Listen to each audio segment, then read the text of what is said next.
kebaikan yang berlebih akan berbuah keburukan. Ini kalau teman-teman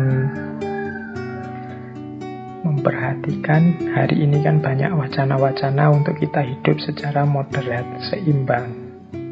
Dengan prinsip ini sebenarnya bahkan kebaikan pun harus kita jalankan secara seimbang, tidak berlebihan. Jadi baik, makan itu baik, tapi makan yang berlebihan jadi buruk.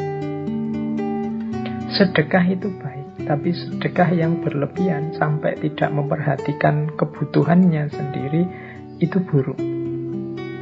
Jadi bahasanya Al-Quran, wala tusrifu, jangan berlebihan. Sholat itu baik, tapi sholat terus-terusan itu buruk.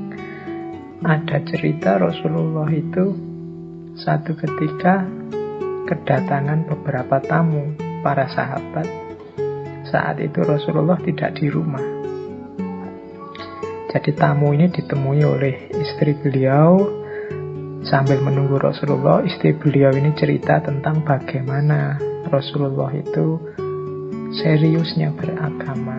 Kalau malam juga sholat, sering puasa, dan lain sebagainya. Nah, para tamu ini merasa, wah, Rasulullah aja yang dijamin masuk surga, dijamin diampuni Allah, ibadahnya seserius itu. Maka saya berarti harus berkali lipat dari itu.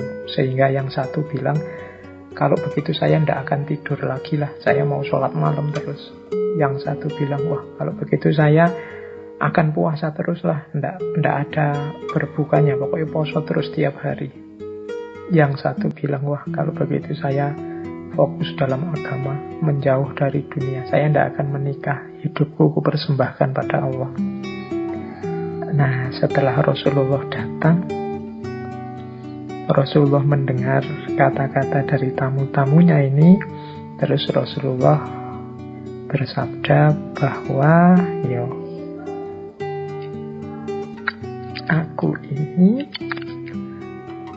aku ini lebih takut kepada Allah, aku ini lebih bertakwa kepada Allah dibandingkan kalian. Tetapi aku berpuasa juga berbuka. Jadi tidak puasa terus-menerus.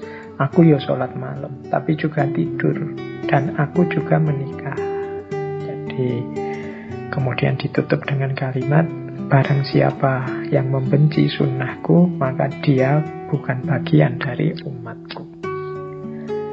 Nah, ini pandangan ini sesuai dengan prinsip tadi. Kebaikan yang berlebih itu buruk. Jadi jangan ada kebaikan apapun yang overdosis. Buruknya di aspek overdosis itu, bukan aspek kebaikannya. Orang tua itu sayang pada anaknya wajar, tapi kalau berlebihan menyayangi jadinya memanjakan.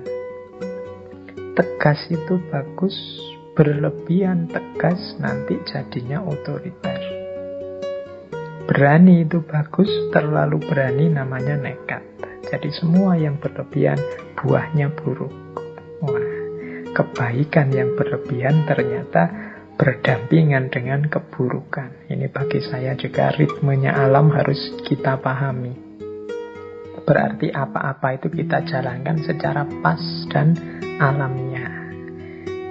Ini prinsip kedua dalam hidup yang menurut saya juga penerjemahan dari prinsip yin yang.